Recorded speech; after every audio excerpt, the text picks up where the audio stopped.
یہ سیاسی چیزیں چھوڑ کے ہم سب کو سمجھنا چاہیے کہ کوئی بھی موقع پہ کام نہیں آتا. ہم صرف بات کا اظہار مناسب الفاظ میں کر سکتے ہیں. یہ جو 27ویں ترمیم طاقت کی بنیاد پہ ہوئی ہے، وہ لوگ نہیں جانتے کہ سپریم کورٹ کے ججز کو ان کی مرضی کے بغیر جہاں ہم چاہیں لے جائیں. یہ ظلم ہے. جہاں سے ہمیں عدل کی توقع ہے، جہاں سے ہمیں انصاف کی توقع ہے، جہاں ہم سمجھتے ہیں کہ اس معزز عہدے پہ ہونے والے، بیٹھنے والے، سلیکٹ کیے جانے والے ہمیں انصاف دیں گے. ہم انہیں اپنا مسیحا سمجھتے رہے، ہم انہیں اب بھی سمجھتے ہیں کہ اچھے لوگ اگر وہاں آ جائیں گے تو ہمیں یقیناً انصاف ملنے کی کوئی سبیل پیدا ہو جائے گی. ان کو اوپر سے تبدیل کر دینا اور سختی کے ساتھ ان کی مرضی کے بغیر، یہ ٹھیک نہیں ہے. شرعاً بھی اس کی اجازت نہیں ہے، شریعت اس کی اجازت نہیں دیتی. اور دوسری چیز کر دینا کہ جناب والا فلاں فلاں عہدہ جو ہے ساری زندگی تا حیات ان پر کوئی بھی انکوائری نہیں ہو سکتی. خلفائے راشدین حضرت رسالت پناہ صلی اللہ علیہ وسلم دونوں، یہ خلفائے راشدین بھی اور حضور اکرم صلی اللہ علیہ وسلم بھی، دونوں طرح سے، یعنی کوئی آدمی قانون سے مستثنا نہیں ہے. آپ اپنے آپ کو جو قانون سے مستثنا قرار دے رہے ہیں، یہ طاقت کا غلط استعمال ہے. ہم صرف اتنی درخواست کر سکتے ہیں کہ حضرت یہ نہ کیجیے، یہ اسلام کے خلاف ہے، خدا کے دین کے خلاف ہے، اور تہمت ہے بہت بڑی آپ کے ادارے پہ. لوگ اسے برے لفظوں سے یاد کریں گے، دانشور لوگ کہیں گے کہ یہ چیزیں ٹھیک نہیں. کوئی لڑائی جھگڑا نہیں، ہم آپ سے کسی صورت مقابلہ نہیں کر سکتے. ہم اس طاقت کے سامنے عاجز ہیں.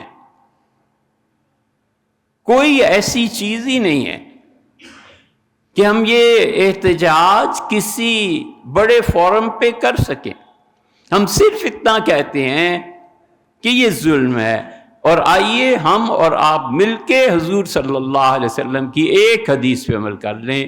وہ اللہ کے نبی ہیں، وہ آپ کے بھی نبی ہیں، وہ ہمارے بھی نبی ہیں، وہ آپ کے بھی قائد ہیں، ہمارے بھی قائد ہیں. کہا جاتا ہے کہ اللہ کا پاک قرآن آپ نے یاد کیا ہے اور حافظ ہیں. ہم صرف یہ کہتے ہیں کہ حضور اقدس صلی اللہ علیہ وسلم کی ایک بات جو امام نسائی رحمۃ اللہ علیہ نے نسائی میں اس حدیث کو ذکر کیا ہے، بار بار یہ حدیث آتی ہے. عبادہ ابن صامت کہتے ہیں کہ حضور اقدس صلی اللہ علیہ وسلم نے ہم سے بیعت لی، اور بیعت رسول اللہ صلی اللہ علیہ وسلم کی ہم نے کی. کعب ابن عجرہ کہتے ہیں کہ ہم 9 آدمی تھے، پھر ایک جگہ فرماتے ہیں ہم 7 آدمی تھے، پھر ایک جگہ فرماتے ہیں کہ ہم 5 آدمی تھے.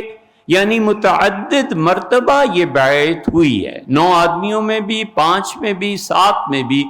اور کعب ابن عجرہ رضی اللہ عنہ نے بھی یہی بات کی جو عبادہ ابن صامت رضی اللہ عنہ نے کی. حضور صلی اللہ علیہ وسلم نے فرمایا تم میرے ہاتھ پہ بیعت کرو گے؟ ہم نے ہاتھ بڑھائے اور ہم نے کہا اللہ کے رسول ہم حاضر ہیں بیعت کو. اور رسول اللہ صلی اللہ علیہ وسلم نے فرمایا بیعت کرو تم میرے ساتھ اس بات پر کہ تم اپنے امیر کی اطاعت کرو گے، علی منشتنا و علی مکرہنا. تمہارا امیر تمہیں کوئی بھی حکم دے تم اس کی بات مانو گے. اس لیے اسٹیبلشمنٹ آج کہے کہ لوگوں اٹھو نکلو ملک کو بچاؤ، ہم آپ کے ساتھ ہیں، ہم آپ کے پیچھے ہیں. ہم کیوں نہیں اپنے مملکت کا دفاع کریں گے؟ ہم کیوں نہیں کہیں گے کہ آپ جناب آگے چلیں، آپ آزمائیں دیکھیں. اور رسول اللہ صلی اللہ علیہ وسلم من اطاع اللہ فقد اطاعنی، ہم سے ارشاد فرمایا کہ جو اللہ کو مانتا ہے وہ مجھے مانتا ہے. اور ہر وہ امیر جو میری باتوں پر عمل کرے لوگوں اس کی اطاعت کرنا، یہ قوم کا نظم ہے. حضور صلی اللہ علیہ وسلم تم اپنے بیعت کرو اس بات پہ کہ عمرہ کی پالیسی تمہیں ناگوار گزرے یا خوشگوار، تم دونوں صورتوں میں اس کے پیچھے چلو گے۔ ہم نے کہا اللہ کے رسول بیعت کرتے ہیں ہم اس بات پہ، اور پھر رسول اللہ صلی اللہ علیہ وسلم نے فرمایا بیعت کرو میرے ہاتھ پر اس بات پر کہ ان نقوم للحق حیث کنا، ہم زندگی جہاں بھی گزاریں گے سچائی کا ساتھ دیں گے۔ یہ ہے پوائنٹ، اور یہ ہے مچھلی کا کانٹا۔ آپ نے فرمایا نقول الحق، اور دوسری جگہ فرمایا نقوم الحق، لام اور میم کا فرق ہے۔ ان نقول ہم بات کریں گے حق کی حمایت میں، اور ایک جگہ فرمایا ہم بات کرنے کی بجائے نقوم للحق، سچائی کے ساتھ اٹھ کھڑے ہوں گے۔ حیث کننا، ہم جہاں بھی ہوں جس حال میں بھی ہوں ہم سچائی کی مدد کریں گے۔ تیسری جگہ آتا ہے حضور صلی اللہ علیہ وسلم نقوم بالعدل، ہم انصاف کے لیے اٹھ کھڑے ہوں گے۔ اپنی سوسائٹی میں ہم ہمیشہ حق کی حمایت کریں گے، اپنی سوسائٹی میں ہم حق کے لیے بات کریں گے، اپنی سوسائٹی میں ہم حق کا ساتھ دیں گے، اور گنتے چلے جاؤ گھروں میں انصاف نہیں رہا۔ جو سچ بولتا ہے اس کا ساتھ نہیں دیتے۔ 4 بھائی ہیں اور جانتا ہے ایک بھائی کہ میرے تینوں بھائی ظلم پہ ہیں اور یہ حق پہ ہے، ایک اور 2 بھائی ظلم کر رہے ہیں، وہ کبھی بھی مظلوم کے ساتھ کھڑا نہیں ہوتا اور وہ کبھی بھی حق کی حمایت نہیں کرتا۔ 3 فکرے رسول اللہ صلی اللہ علیہ وسلم فرمایا نقوم للحق، ہم حق کے لیے جد و جہد کریں گے سچائی کے لیے، اور نقول للحق، یا حق کے لیے ہم کم سے کم زبان سے تو گفتگو کریں گے۔ یہ حق ہے جس کے لیے آج اس منبر سے ہم بول رہے ہیں۔ ہم کہتے ہیں یہ حق نہیں ہے صاحب، استثناء کا بھی حق نہیں، اور ججز کو جبرن ٹرانسفر کرنے کا حق نہیں ہے۔ اس سے زیادہ اور کیا آپ کی خدمت میں عرض کریں۔ اور تیسری چیز رسول اللہ صلی اللہ علیہ وسلم ہم ہمیشہ انصاف کے قائم کرنے کے لیے کھڑے ہو جائیں گے۔ سوسائٹی میں انصاف نہیں ہے، گھروں میں انصاف نہیں ہے، باہر انصاف نہیں ہے۔ یہ انصاف کی باتیں نہیں ہے کہ میں ساری دنیا کو چھوڑ دوں گا اور تمہیں چن لوں گا اور تم میری شادی ہوگی اور یہ کر لوں گا یہ کر لوں گا۔ ایک لڑکی کی زندگی خراب کرتے ہو اور ایک لڑکے کی زندگی خراب کرتی ہو تم۔ یہ حق ہے، یہ عدل ہے، تم کر کیا رہے ہو؟ باپ کی محنت کی کمائی گفٹس میں چلی جاتی ہے، فروری آ رہا ہے اب دیکھ لینا کیا ہوگا۔ کیا یہ جائز ہے؟ باپ نے جس مقصد کے لیے پیسہ دیا ہوا ہوتا ہے اس مقصد میں استعمال نہ کرے، یہ حرام ہے، حرام۔ یہ کوئی چھوٹی سی چیز نہیں ہے۔ اور اگر ایسی صورتحال نہیں ہے تو ہم صاف اور کھلے لفظوں میں حافظ صاحب آپ سے عرض کرتے ہیں، آپ بڑے ہیں، اللہ نے آپ کو بڑا عہدہ دے دیا ہے، یہ حدیث لکھ لیں۔ حضور اقدس صلی اللہ علیہ وسلم نے فرمایا جہاں ظلم ہوتا ہو فمن عانہم، اگر کوئی شخص گیا اس ظلم کی حمایت کی، ایک او صدقہم بتکذیبہم، یا وہ جو جھوٹ بول رہے تھے اس کو سچ قرار دیا، لم یرد علی الحوض، وہ حوض کوثر پہ میرے پاس نہیں آ سکے گا، میرے حوض کا پانی نہیں پی سکے۔ یہ کوئی تھوڑی سی سزا ہے کہ آپ مومن ہوں، حافظ ہوں، اللہ نے آپ کو بڑی عزت سے نوازا ہو اور حضور اقدس صلی اللہ علیہ وسلم کے حوض پر آپ پہنچ ہی نہ سکیں۔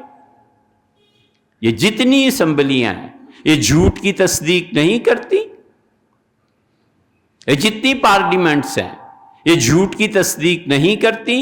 2 چیزیں فرمائی ہیں آقا نامدار صلی اللہ علیہ وسلم نے، فرمایا جس نے ان کے جھوٹ کی تصدیق کی اور ظلم میں ان کی مدد کی، لم یرد علی الحوض، وہ میرے حوض میں نہیں آئے گا۔ اور رسول اللہ صلی اللہ علیہ وسلم فرمایا جو اس ظلم کے خلاف بولے گا، جیسے ہم کہہ رہے ہیں، نبی کریم صلی اللہ علیہ وسلم تین چیزیں مدخل علیہم، وہ ان سے ملنے تک نہیں گیا، کبھی کوشش ہی نہیں کی کہ ان ظالموں سے جا کے مل لے، اور ان کے جھوٹ کی تصدیق بھی نہیں کی، اور ظلم میں ان کی مدد بھی نہیں کی۔ تین چیزیں اگر کسی آدمی نے یہ کر دی، یرد علی الحوض، میرے حوض پر میرے پاس آئے گا۔ صرف یہ کہہ دیتے کہ میرے حوض پہ آئے گا تو بھی بڑی بات تھی، فرمایا میرے پاس آئے گا۔ حضور اقدس صلی اللہ علیہ وسلم کی خدمت میں پیش ہونا، اور وہ بھی حوض کوثر پہ تین چیزیں لگائیں۔ حضور صلی اللہ علیہ وسلم جو ان کے پاس بھی نہیں گیا، ان کے ظلم میں ان کا معاون بھی نہیں بنا، اور ان کی بات کی تصدیق بھی نہیں کی، وہ میرے پاس میرے حوض پہ پہنچے گا۔ ہم اس لیے کہتے ہیں کہ ججز کی جو ریٹائر میں جبرن ٹرانسفر ہے اس کو، اور مہربانی کریں آپ اس بات کو، اس استثناء کو ختم کر دیں، صاف لفظوں میں کہتے ہیں۔ اب آپ دیکھ لیں، آپ حضور اقدس صلی اللہ علیہ وسلم کے حوض پہ ان کے پاس پہنچیں گے، یا ہم پہنچیں گے، یا دونوں پہنچیں گے، بس یہ آپ کی خدمت میں عرض کرنا ہے۔ ہم سب کو یہ حدیث یاد رکھنی چاہیے۔ حضور صلی اللہ علیہ وسلم فرمایا جو ان کے پاس بھی نہیں گیا، اس نے ان کے جھوٹ کی تصدیق بھی نہیں کی، اور نہ ہی ظلم میں معاونت کی۔ یرد علی الحوض، وہ حوض کوثر میں میرے پاس پہنچے گا، یعنی پیش ہوگا حضور صلی اللہ علیہ وسلم کی خدمت میں، نبی کریم صلی اللہ علیہ وسلم اس کا استقبال کریں گے۔ اسی لیے اس کے بالمقابل دوسری روایت میں آتا ہے کہ کچھ لوگ پیش کیے جائیں گے، حضور صلی اللہ علیہ وسلم فرمائیں گے اصحابی، یہ تو میرے دوست آ گئے، یہ تو میرے دوست آ گئے۔ دو سزائیں وہ ہو گئیں کہ وہ حوض کوثر پہ میرے پاس نہیں آئے گا۔ ایک بات اور ایک روایت میں ارشاد فرمایا جو جھوٹ میں مدد کرے گا، ظلم میں مدد کرے گا، اور جھوٹ کی تصدیق کرے گا، لیس منی ولست منہ، میری امت سے نکل گیا، نہ میں اس کا وہ ذمہ دار ہوں، نہ وہ میرے متعلق کچھ کہے، امت سے نکال دیا۔ یا آپ ترمیم کر کے کہاں جا رہے ہیں حضرت؟ آپ سوچیں، ہم نے سب نے اللہ کے ہاں جواب دینا ہے۔ ہم صرف آپ کی خیر خواہی کے لیے عرض کرتے ہیں۔ حضور صلی اللہ علیہ وسلم نے فرمایا تھا لیس منی ولست منہ، میری امت سے نکل گیا۔ اور دوسری حدیث میں آتا ہے، آپ نے فرمایا آئیں گے جب لوگ، اور میں ان کے استقبال کے لیے ہوں گا، اور میں خوشی سے کہوں گا یہ میری امت کے دوست آ گئے، یہ میری امت کے رہنے والے آ گئے، تو فرشتے ماریں گے تھپڑ اور کہیں گے اللہ کے رسول انک لا تدری ما احدثوا بعدک، آپ جانتے نہیں انہوں نے آپ کی امت میں کتنا فساد برپا کر دیا۔ ہے کسی کی ہمت کہ حضور اقدس صلی اللہ علیہ وسلم کی امت میں فساد کر کے وہ قیامت میں بچ جائے اور فرشتے مار کے؟ اور پھر رسول اللہ صلی اللہ علیہ وسلم نے آگے کیا فرمایا میں کہوں گا سوہکن، اے جہنم کے ایندھن بننے والو، اے خدا کی لعنت ہو تم پہ، ہٹو یہاں سے۔ یہ ساری احادیث نسائی میں آئی ہیں، ترمذی میں آئی ہیں، ہم کیوں نہیں سمجھتے؟ اس لیے ہمیں کسی جھوٹ کی تصدیق نہیں کرنی، کسی ظلم پہ مدد نہیں کرنی، نہ آ کے ملنا ہے۔ خوشامدیوں کے ٹولے اور مذہبی رہنما، انہیں یہ حدیثیں نہیں پتہ، انہوں نے نہیں پڑھی، صرف اور صرف اللہ تو گواہ ہے اس امید پہ کہ حضور صلی اللہ علیہ وسلم نے جو فرمایا ہمارے حق میں پورا ہوگا۔ اور آپ نے فرمایا یرد علی الحوض، حوض کوثر میں میں ان کا استقبال کروں گا۔ ہم حوض کوثر پہ پہنچ جائیں، خدا کرے آپ بھی ان چیزوں کو واپس لے لیں، حوض کوثر پہ آپ سے ملاقات۔